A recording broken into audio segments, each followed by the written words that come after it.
Welcome to Cancer and Peace. Today is a special episode. My name is Stewart, and I'm going to facilitate a conversation today. And as usual, the host, Peter Scalzo, is sitting here in all his glory, whatever that is. But both of us have a good friend that we have connected with. And I know it's probably been 2 months back that we were like, we'd love to have somebody help us in talking about trauma. And we both knew who that person was going to be. And so today's special guest, I'm going to let Peter do a little bit of introduction, but I'm going to say that she is a student of healing in trauma, her own trauma, and she became someone that we were students of. And so we've learned so much from her. And so we both were excited about inviting her onto the program just to talk about trauma and its healing. So Peter, I'm going to let you do the official. Yeah, thank you, Sean. Thanks so much for that intro. And I'm so excited to have you here, Nancy. It's going to be a wonderful podcast. And so I think back on, I'm in my 18th year, as you know, on this cancer journey. And I can honestly say that through those years until recently, I haven't had a discussion about trauma with anyone. Now, as a cancer patient, I was thrust into the medical world. I even had a counselor. But trauma was not part of any kind of a discussion that I had, almost like it wasn't relevant. And yet, I knew what I was going through had a lot of trauma in it. I mean, all these surgeries that I had, and very extensive surgeries, diagnoses, 6 recurrences, twice told to go home and call hospice care and deal with an end-of-life situation. But I wasn't thinking of it as trauma because it wasn't on my radar screen to do that. So I just, as a brief introduction, how I know Nancy in this context, because I know Nancy from other contexts through church and other things. And what happened was about a year ago or longer, I was really in a health spiral down, and I wasn't feeling well, and I didn't know why.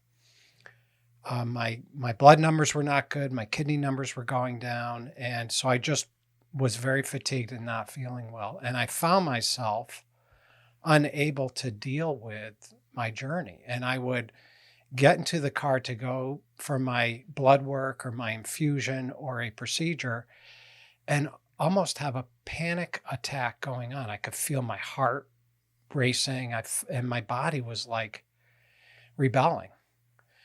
And it was so interesting because I'm like, Lord, I don't know what to do about this, and I don't know where to seek help. And at the same time, Sean, you had Nancy on a Zoom call about trauma. And you said, you asked me if I just wanted to be a part of it. And I said, sure. Nancy had been here for a silence and solitude retreat we had here. And she was like, hey, I think I might have some tools or some things that would help out in people on their journey of finding, God in silence and solitude. And so that got this conversation, and you scheduled this call. And back to your story, you were invited to be on that call. Yeah. And so as I explored what was happening to me, I'm not sure how our connection was made, Nancy, but Nancy agreed to bring me through to school me on trauma. Really? Would you say school him? Yeah, to help me understand it. Share and teach some tools that I have learned. And these exercises and tools and a better understanding of how my physical body was responding to the emotions, to everything spiritually and everything going on. And I had never made that connection before. So, and I was able to do these exercises and step back into the medical arena without wanting to run out of the room. And this past June and July, turns out I had a blocked kidney and didn't know it. So they were able to correct that medically. So I'm feeling a little bit better. And I got no evidence of disease, which was great. But nevertheless, my journey has meant trauma, a lot of trauma. And so I use that word now because I've been facilitating a cancer support group now for 17 years. And just, I'm in the cancer space. So I thought it was so useful of the tools and everything that I learned with Nancy. It's like, okay, Nancy, come on the podcast, please. So that's my intro for Nancy. That is a great intro, and I'm glad that you've been schooled. Peter's never invited me to school him on anything, so you are special, Nancy, in this space. But I know that you've done a little bit of thought about what you would like to present, and just to give some definitions and put some things out there. So, Nancy, I'm going to kick it off back to you. It's like, hey, what do you think people should know about trauma, your body? What do you think is important to kick off? And whatever that is, I think we've already talked about, that it was probably applicable to everyone, including cancer patients, but Right. especially, I think people just helping to understand and know their bodies better. I think what you have to share will be Mhm. really helpful. Yeah. Thank you. No, thank you so much for inviting me here. Um, and like I said before, I come really with a very humble posture because I don't really know what it's like, to have cancer, and like what Peter just described. So what I hope is what I have learned, the knowledge that I'm going to share, somehow Jesus will use that, and that you guys will run with it, right? And and so I think what I want to do upfront is to give a very objective definition of trauma, because we use that word. That word is so overused. So what does it even mean? Okay, and some people say, no, I don't have trauma because nothing big ever happened in my life. And we also see two people go through exactly the same event. You could say it's a traumatic event, but one person come out totally fine and the other person come out like just falling apart. And so it becomes very difficult to define what trauma is. And so this past 2 years, I am being schooled by Dr. Amy Apagian, and she is a medical doctor, functional medicine doctor, and she studied trauma a lot because she adopted a foster care child who need a lot of help. But anyway, so I've been schooled by her, and so I'm going to give maybe a rather unique definition of trauma, but it will be so objective that when you understand it, then you can see how that applies to you. And so before I even get into the definition of trauma, I want to talk a little bit about the anatomy of our brain, how very high level, how God created our brain to work. Right? So I know people who are listening, you can't see me, but if you can put your hand up, like your palm facing you, and like a vertical, your elbow is to your stomach, right? And then you fold your thumb in, and then you fold the other 4 fingers in. Okay. So basically you're making a fist, but like your thumb is inside and not outside.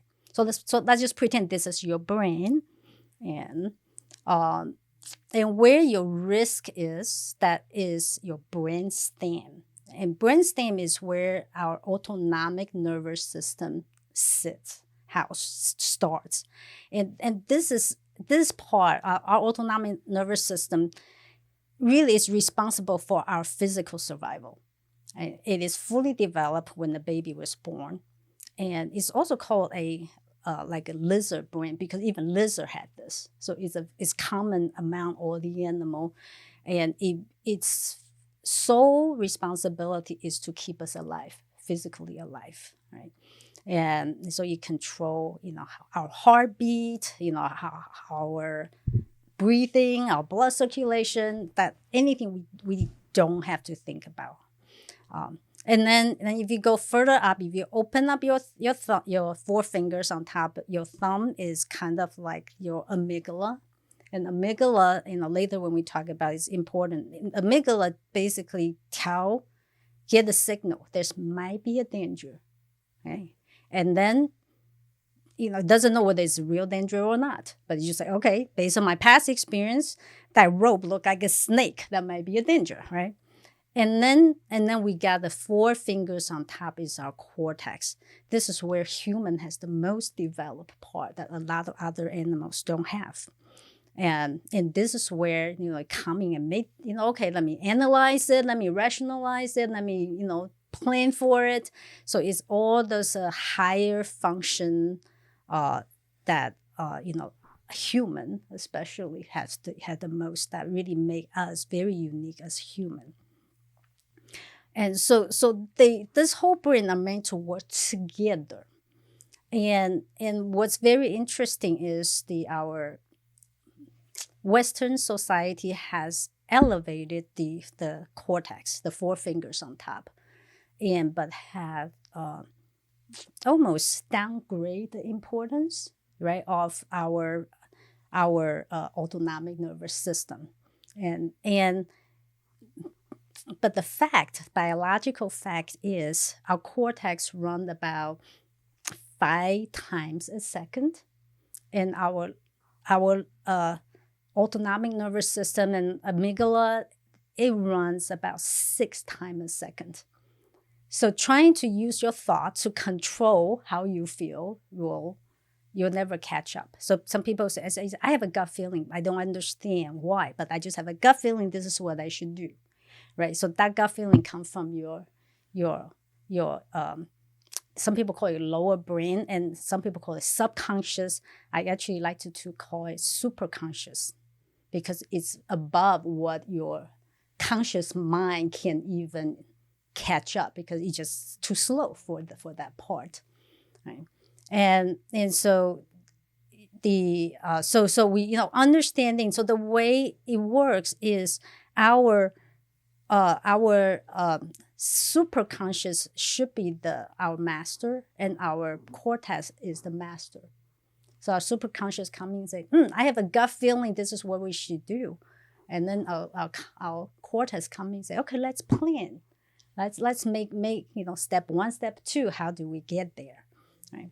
So I think this is very important to understand, because a lot of time, I think most people I met never realize how important our superconscious part of brain is.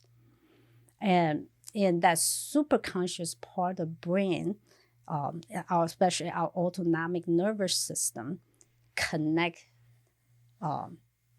very closely with our physical body. And its primary, actually its sole responsibility is to keep us alive, right? So if it senses there's any danger, it's going to go into a different state than when there is no danger. And the way it receives whether there is danger or not is throughout our 5 senses: our touch, our eyesight, and our hearing, all those things. That's how it receive the information. And if it senses there is a danger, amygdala come in, and then it will send out, say, okay, there's a danger. Adrenaline, I need you to come out, and then I need you to start run, or I need you to fight. So that's what we call is a fight or flight. I'm sure most people have heard about that. So that's actually a state of our autonomic nervous system. It has nothing, you cannot control it with your conscious mind. There's just no way. And so what I want to talk about is now, so we have this fight or flight is when, the nervous system say, when I say nervous system, I mean autonomic nervous system, say, there's a danger. Okay, let's look. A lion coming. Okay, now adrenaline give me all the power that I could never run so fast in my life, and now I can just outrun the lion, right? And then okay, once there's no danger, and now I can recover, I say, okay, there's no danger, so I'm more cool. So I'm going to go back and play. So play is a place where we just feel so safe and so secure. You don't have to worry about anything. So that's where we can be creative, right? We can have fun. We can dream big dream, and we can just be ourselves. And then we can connect with other people without fear, right? And so the connection, we don't have to put mask on. And so that is the place we call scientifically called parasympathetic. I call it heaven on earth. Okay. and some people call it relax, rest, and digest. So it's really, that's a place where you sleep well, right? And then your food is digested well. And so that's the second state. So, but if we are in that fight or flight stress mode for a very long time, or either there is a threat that coming that is so big, right, that you just get hit, and then your body just does not have enough resource to deal with that big threat. And so a body will put on a emergency brake. Or another thing is we can go through our life too long for too little. There's just not enough. And we just keep going, and you start dragging. And eventually, if we don't know to stop and just stop and recruit, just refuel and recover and rest, and this is a grace of God, gift of God. It's called the freeze. And the body will pull out this emergency brake and say, no, you're going to stop, like it or not. Because if you don't, you're going to run yourself to death. I remember there's some kind of dogs, they literally don't know how to stop. They will run and until they literally die. So their owner have to actually know that and make them stop. So freeze is kind of like that. God put in our body and just say, you're just going to stop. And I experienced that in this February. I crashed, my body crashed. I was on the couch, I couldn't move. And so that freeze state is trauma. So when you look at the definition of trauma is my body in that place of should I get We're going to do a pause here real quick. Jack's going to have to splice. Sorry about that, Nancy. Okay. So keep your thought there. For some reason, this light's in here sinking a little bit.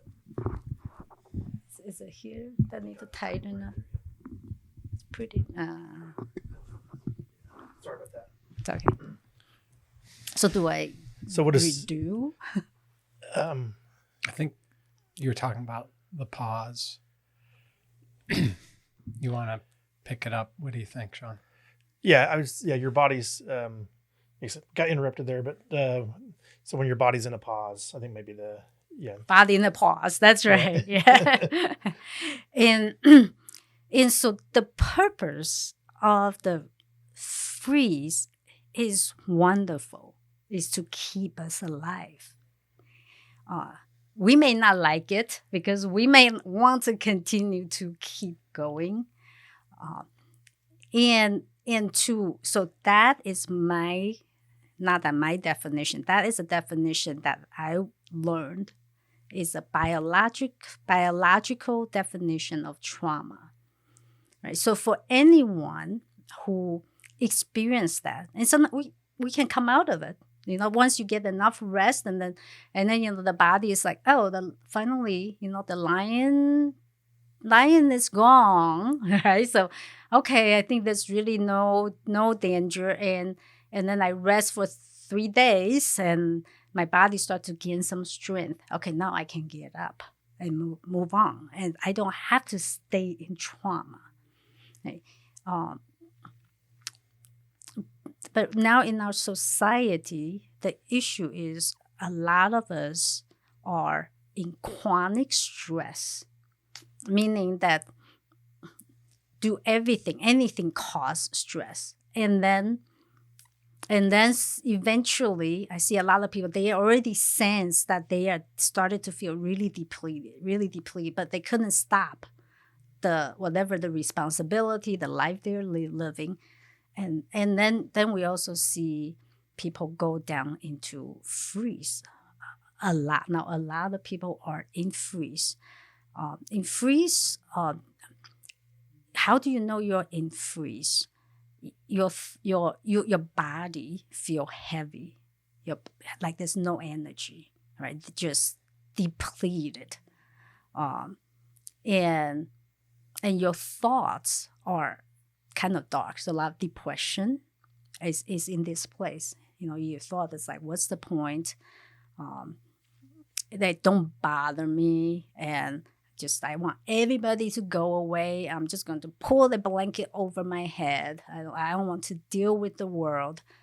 And from the disease perspective, a lot of chronic fatigue, autoimmune, even cancer coming out stay in this freeze place and not able to come out. So you become in the chronic freeze. And even so, in chronic freeze, doesn't mean that some people literally just lie there, right? Cannot do anything, which turned out to be a gift because you finally realize, okay, I have to do something to support my body so that I can come out of it. But a lot of us we call it functioning freeze, meaning I still go to work, I still have to do things, so even though I'm in freeze, I continue to do things, which only deplete more of your energy and resource that you already don't have. So over time you go into a deeper and deeper and deeper freeze, and eventually you will come to a place that you just cannot move. So this is the what I have seen in myself and in a lot of people I interact with. So I think I'm going to actually pause here because I know I share a lot of information, and I want to hear from both of you. Like Peter, how does that apply to you with this knowledge? What do you think, Sean? Yeah, before we get to even how it applies, you were going to define, and I think you mentioned it, but it was the definition, just for clarity, the definition of trauma is when you're in freeze mode. That's right. So whatever things that might move you to freeze is trauma. And so when your body moves into freeze mode, you're effectively, it's a response to trauma. That's right. And trauma itself, something I found interesting about the way you've described this isn't a negative. This is a natural bodily response, and the freeze mode is a gift. It's a gift to have your body slow down, rest, and to replenish, or for it to conserve. And so, I think from that, I think kicking it to you, Peter, just to hear your experience with this would be pretty interesting. I think what I'd like to do is describe maybe 3 events briefly and have you label it. Help me label what's going on, Nancy. Mm-hmm. And so the first is more frequent than not. It's going for my test, scan, procedure, and then my results are not good, negative. Could even be a cancer recurrence. I had a bunch of those. And I remember distinctly my response was, I can't talk to anyone right now. I would go home and just sleep, and I would just be in bed. And I couldn't process it until I did this whole go to bed, go to sleep. I mean, for like a day or so. Mm-hmm. And then I was like, okay, I think now I can talk about it and process it. So that's one clear thing that I remember. Like, right. It wasn't about fear, anger, or sadness. It was just like, I got to just go to sleep. Right. Yeah. So, right, with what you have gone through for 18 years, your body is already very depleted. Mm-hmm. Yeah. Trauma really is an energy issue. It's just I don't have energy to deal with this, whatever this is. Right. So you are operating on a very, I would say, like a very low level of capacity. Mm-hmm. Right. So even in general, probably it doesn't take too much to push you into freeze. Right. And then when you get something that just very disappointing, it just, even life-threatening. Yeah. Right? Knowledge. So your body just at that point, I can't deal with this. I don't have what it takes. Right. So you naturally say, I'm just going to go sleep. Yeah. Right? Just to replenish and then get some energy. After that, okay, so basically you're coming out of freeze, and then so let me process it, Mm-hmm. and that, and hopefully that you're getting enough rest that you will at least replenish back to where you were before you get that news. Because a lot of time what happened is we going like this, let's say it's low, but then okay, we went into freeze, but if we never replenish enough, so our energy continue to get lower, so our trauma continue to get deeper, it just get prolonged. But somehow you were able to process it. So I guess a question for you to maybe think about is, but did I actually replenish to the extent, at least if it's not more than what I went in, but at least it's I think the same. I went 7 years with only 3 weeks off from a medical appointment. And I just was like, man, I need this thing to be in my side view mirror or my rear view mirror. I just, even I have to do an infusion tomorrow. I have to get blood work, meet with my oncologist and get the infusion. A lot can show up in my blood work. And I'm already feeling a little anxious about tomorrow. And yet I've done this. I've been every 3 weeks for 7 years up until the pandemic. And then once every 6 weeks, I've been doing these things. So, as I resonate with the fact that my reserve is just so low and I'm just trying to get to a point, trying to build it up, but I don't, it's hard because I don't get a break. So I guess a question would be, how can I build up that reserve even though I'm not getting a long break? Yeah. These, so, a lot of, for you, it's really is extreme self-care, nutrition. I know you're already doing a lot of on your inner peace. So you are right. You're in tune with your emotion, and so it's a tough journey. And I will pray that angel come and minister to you too. Definitely needs outside help. Yes, from my higher power. Yeah, yeah, from Jesus. Yeah, and even we talk about our resources, right? It's not only just internal, but it's really our external. What kind of external resources that you have can, you have people cook you really nutritious meal for you, so you don't have to Nancy's cook. Pushing nutrition, so no more Mickey D's for you, Sean. Well, something that you're saying there's light bulbs going off, and so I was just thinking because once you start defining this freeze mode is really about energy level. And I hadn't really put the dots together too much, and it's not cancer, but I think about what you're going through is like the thought of going to a treatment causes an emotional reaction, I'm going to bet, inside of you. Because I was thinking about, we've done large events, but we used to do, full summer camps, and they were exhausting because for, 12 or 13 weeks, you have a 24/7 operation going on, and all this staff here and all these things coming. And it wasn't that the worst things happened. We had a lot of good times in the middle of it. But what I recognize is that I felt a way about it. And I recognize right now it's the exhaustion.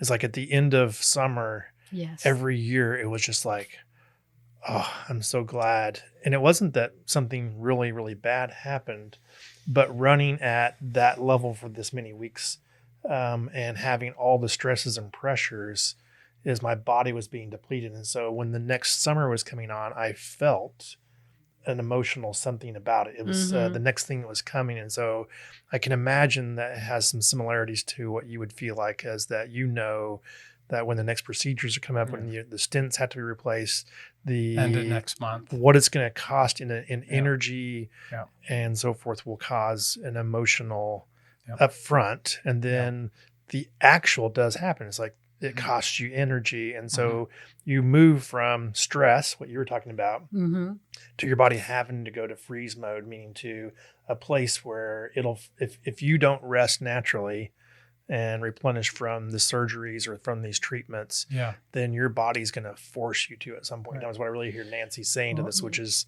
Yeah. such a fascinating thing because it's about energy. It's Yes. like an energy and health of the overall system that it's your body is looking at and going to try to protect based upon what's going on with the whole. And I think I have a very smart surgeon who's been a gift to me. And 2015, the cancer became metastatic, and I still worked. 6 kids working, a struggling marriage, all that stuff.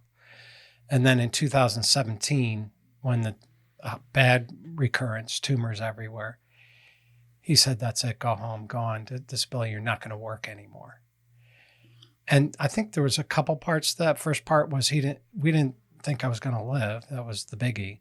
But the second one was you're not going to be, you need all your reserves to do this battle from here on out. So I appreciate that in him, that was something that he recognized, So Nancy, just back one other, so I'll mention just 2 other incidents, just to label this thing. So I've talked about this a lot. My sea change surgery, the 14th surgery down Lenox Hill in Manhattan, 3 surgeons, 50 years of experience.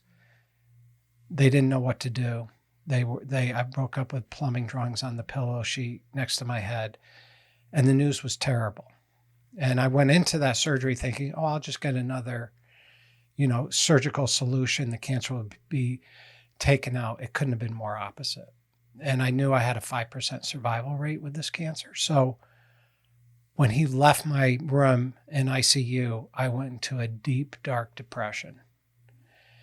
And I was, what's the word? Immobilized? I mean, I couldn't function. You're paralyzed. Paralyzed, Yes. Thank you. That was the word. Yes. And I didn't want visitors. I didn't want to even acknowledge God. I didn't want anyone to talk to me. My son stayed with me and read me scriptures and played me hymns, but I didn't want any interaction. And then one of our buddies, Johnny D, came down with an empty journal, but I couldn't process. It still took me probably 8 days or so to really process. And so then when I started to process, I call that God rescuing me. God came in and just rescued me out of that. But what would that state have been called, where I couldn't see God? I didn't think he was there. Yeah, then you're in trauma. You're in freeze. So that's freeze mode right there. Yeah. Okay. And then it's not even functioning freeze, right? Right. I couldn't function. You're done. Right. Yeah. You're done. Yeah. Okay. Then this is the last one that I just want to mention. 2017, my surgeon is teary-eyed, my oncologist is teary-eyed, and the fellow comes in and he's crying. We're done. You got to go home and call hospice. There's tumors everywhere again. And there's no treatment that we know of because your kidneys are so badly damaged. We can't do chemotherapy. So we have nothing. So I went home to do an end of life. I started to record videos for my kids on YouTube. I started to write letters. But I was able to function. Like I remember cooking and driving my daughter to school, experiencing peace, but still struggling because it was end of life. I had to process sadness and what was going on. So what do you think that would have been? Did you come to a surrender place? Yes, I did. Yeah. It almost sounds like you accept the reality. Yep. Right? And you mentioned peace. Were you grateful back then? Do you remember? Yeah, I was grateful. Yeah. Yeah. So you are in heaven on earth. Even though the news was bad. That's right. That's interesting.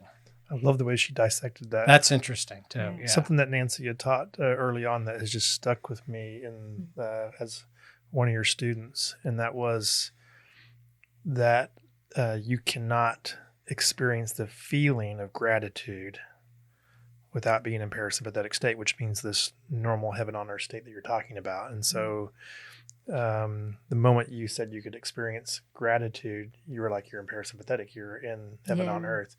Yeah. Okay. And so it's like you're looking for those things that help you understand what's going on with the person. But to me, that was a game changer to really understand that processing feelings and needing to go through sadness, but also then processing what you are grateful for, because your surgery, the things that helped you move out of freeze mode before were truths. Because you described in your journey on that 2015 with the journal that at some point in time, 8 days in, however many days it was, you started writing down God's truths. Right. And you became, I think, aware of reality and the story you were telling yourself. And you, I think, even became grateful for those truths. Yeah.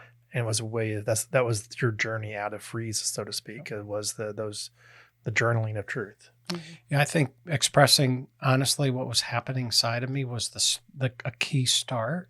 Because even though it was negative, it was, God, where are you? I hate this. This is terrible. I'm going to die.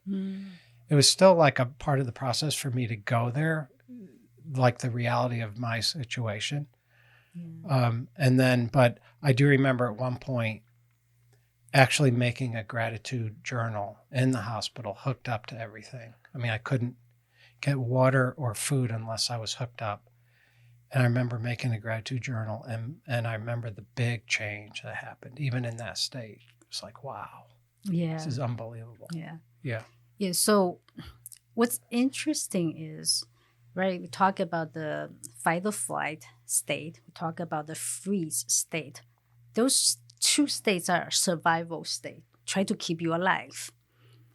And healing is not going to happen in either of these two states.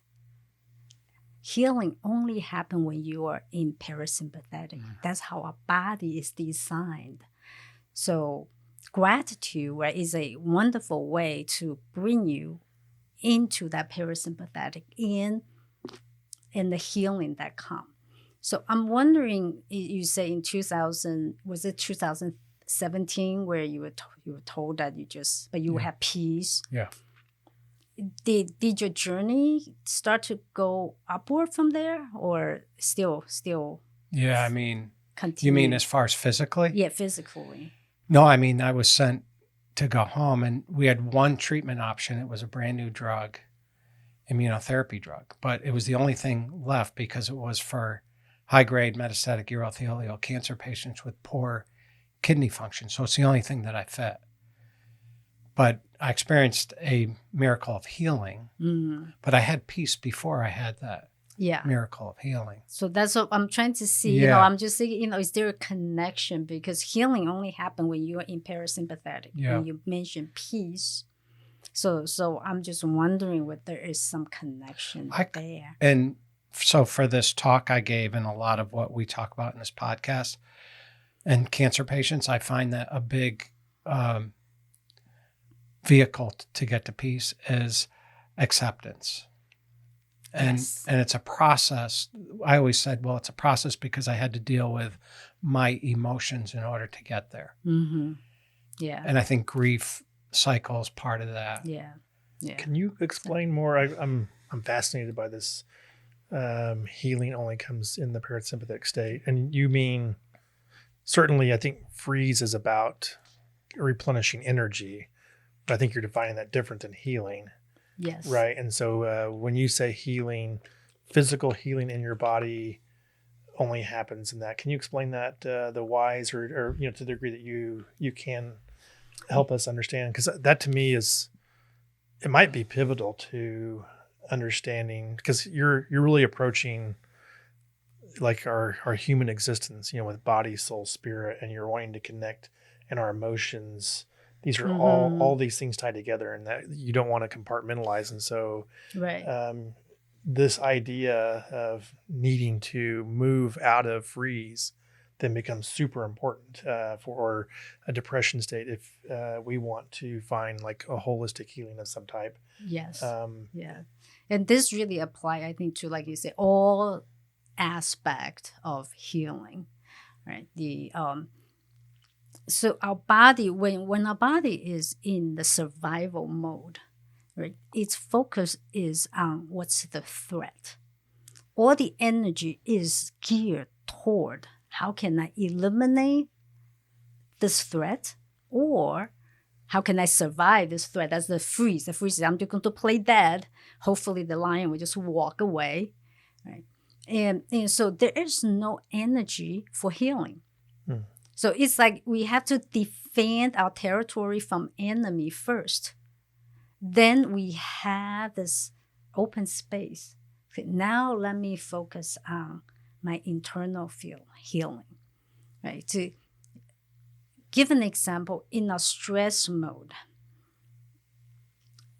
the body will take whatever resource in us. I'm talking now just purely from biological, right? Your vitamin, your mineral, even your protein.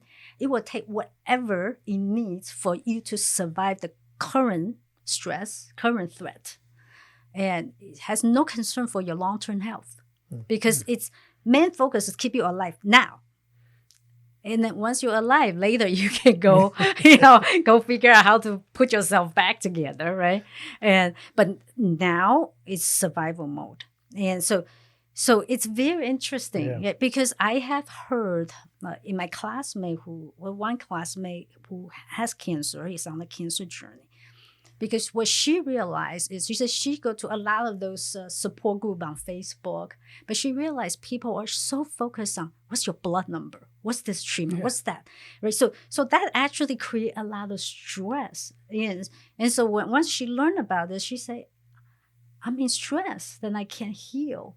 So you almost like you have to let go. Not that they're not important, but if that they become your enemy and all your energy is on those things, then your body just doesn't have energy for healing. The body is just not designed for it. And so I thought that's just something that may be helpful to understand. Yeah, I think what goes along with that is I've always tried to get out of the hospital as quickly as I could, out of that environment, back into my home. And then when I was home, I always tried to bring normalcy back as quickly as I could, meaning those things that brought me life, my walks, being outside, those kinds of things. Yes. And I remember how helpful they were to the healing process. Yes. But being stuck in a hospital, I've spent a month in the hospital before. You're around it all the time. And it's not a place of healing, place of having surgeries and stuff like that, but like getting out of the danger zone. That's right. But then let me go home. Yeah, I remember whoever came into my room, I would say, I'm doing great, even though I was hooked up to all kinds of stuff. Just get me out of here. Because it was I can't heal here. I need to go home. Yeah. That's so interesting. Yeah, very interesting. Yeah. Yeah. This is helpful in the way, so just understanding ourselves and the makeup. And because we're going to run out of time, I wanted to, you had some next steps that you were thinking, what would be helpful for people to hear that now, if you recognize, hey, I have experienced these two, either I'm living in high stress and I'm in fight or flight, or I'm in freeze mode. My body, I'm shut down right now because maybe the narrative in my head is really dark right now. Or what are your thoughts right now? As I know you put some time into thinking about what you would like to share on the podcast here. Yeah. So I think, there are three things that I almost shouldn't say that. There's three pillars based on my training that to help us to go into parasympathetic, right? So the three things, one is our biology, meaning, do I have the right nutrition, that like all this really physical stuff, right? Do I have some biochemical imbalance that I should correct? Right? So that's one important, often neglected part in healing trauma, because trauma, a lot of time we just think about it's emotion. They know, because we talk about you need energy, right? So we have to feed our body, give our body energy. The second thing, I think, Peter, you touch upon that to process your emotion, right?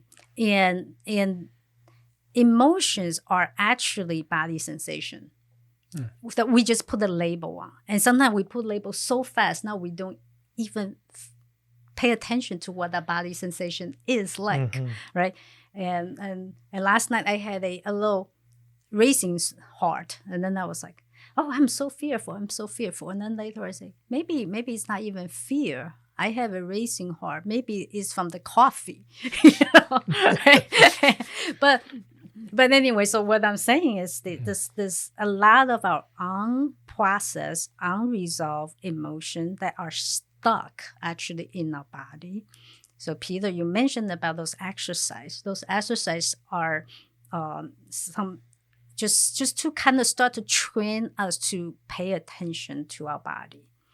And a lot of stored trauma can be released by using a lot of the body movement, because the autonomic system and our physical body, they're very tightly connected.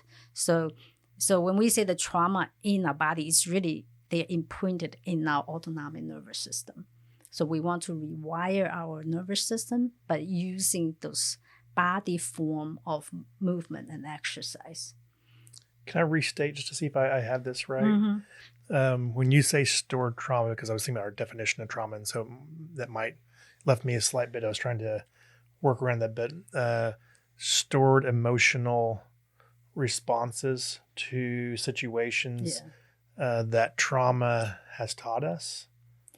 Taught our bodies. It's really for example, when you are afraid, you get stomach. Right. I don't know whether you get that. Yeah. Like I get stomach. That's what I'm calling the emotional response. Right. Yes. So it's like we call it emotion. It's really it's a physical response. Yep. Right.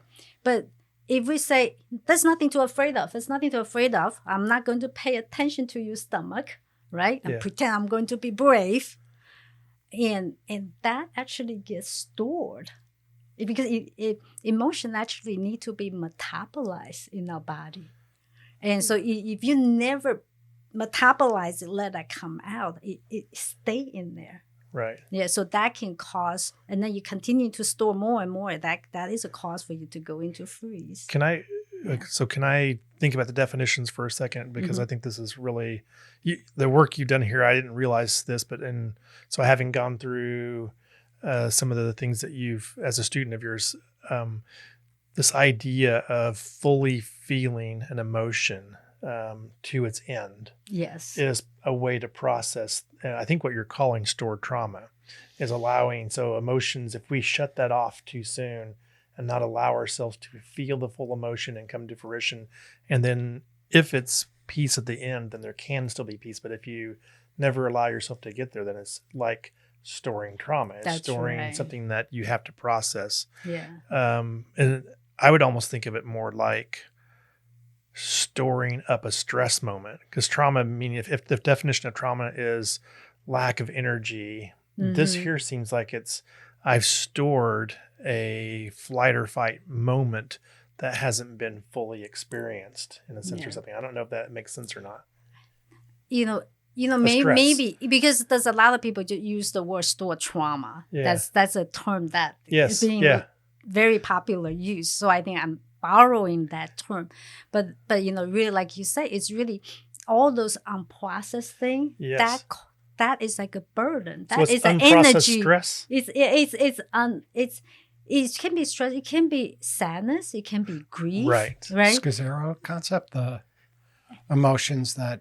Yes, unprocessed emotions don't die; they get buried alive. And I like this because it's almost as if we're stuck, like we shortchange because we can turn off our emotions, or we try to, as you say. Right. And I found this to be really a powerful thing in the stuff that you've gone through with me. The learnings that you've given me is to finish feeling emotions, and that's a way of allowing this to run its course. Right. Yeah. And then you think about all those, is like, and then they still suck your energy. Yes. And that's why it could be stored trauma, is that there's energy to be burned there. It's burned. Yeah, Yes. it's still, so we need, so it's like you, even journaling, right? You partly let those things out. And the third thing that can get you there is, or can get you out of there, is your thoughts and belief. So, right. So if you, for example, if you hold resentment, and then you think that person, and then we know this a lot because we work with this a lot, is the thoughts and belief. And that can get you really quick into trauma, into freeze. Or it's like, that person come, I'm afraid, fear gets you into freeze really quick. And so how do we get out of there? We want to address all three. And so, Peter, you have done the internal family system. Yep. Use that method. That is the primary way that I found to be super effective and loving to help us to change our thoughts and belief. And then the exercise both of you have learned, that is to release it's to connect with our body. So first of all, we can release what's stored in there. And secondly, we try not to store anymore, right? So as things come up, let's push it away, right? Let's just let it out. And then, the third thing is the really take care of your biology. So you're always giving yourself capacity, in a sense, by processing your trauma. Smart. Yeah, it's smart. That's right. That's it right there. Yes. Limits, capacity. Limit. Whole thing, yeah. Limits on what so you don't burn yourself out. Yeah. Right. The And gift then of processing limits. gives yourself more capacity. So appropriate rest, all these things are ways of creating capacity too. Because if trauma is about energy lost, or energy where you're below your appropriate reserve levels, then appropriate rest is one of those ways of doing that. That's what I think I hear too. And that's the limits. I think I love it. And the processing emotions, I was such an emotion stuffer all my life. So that's an area that I really try hard in. But the thoughts and beliefs, I mean, I can't imagine a better way for me to do my cancer journey than having a higher power. My higher power is Jesus Christ. Being able to dwell on those truths, surrender and trust, and all that's huge. Yeah. I couldn't imagine doing this journey without that. People do, but yeah. And I guess the weak link, because of Sean, is fast food. We need to get our nutritional house in order. It's like you and I have never had fast food together, but you always bring food here ahead of time from a deli. Yeah, that's true. We need to get our nutritional house in order. I do. I love it. Oh, yeah. It's so lovely. The subject, there's so much to talk about. Yes, it's broad. Yeah, yes. It's very broad. And one thing I want to say, but it's so hopeful, because what I have learned is it's really grace of God that because of the understanding of how our brain works from the neuroscience, there are so many tools. So prayer, rely on God, super important. Sometimes people need some extra help with some tools to make that process easier. And so that's what I have learned, right, in my training, is, what those tools are and how can we rewire our nervous system. That sometimes, the trauma was happen when we were a baby. And so how can we still rewire those and praise God? God create our nervous system to be flexible. Even at 90 years old, we can still change how the nervous system was wired. You can still rewire that. Yeah, it's called neuroplasticity.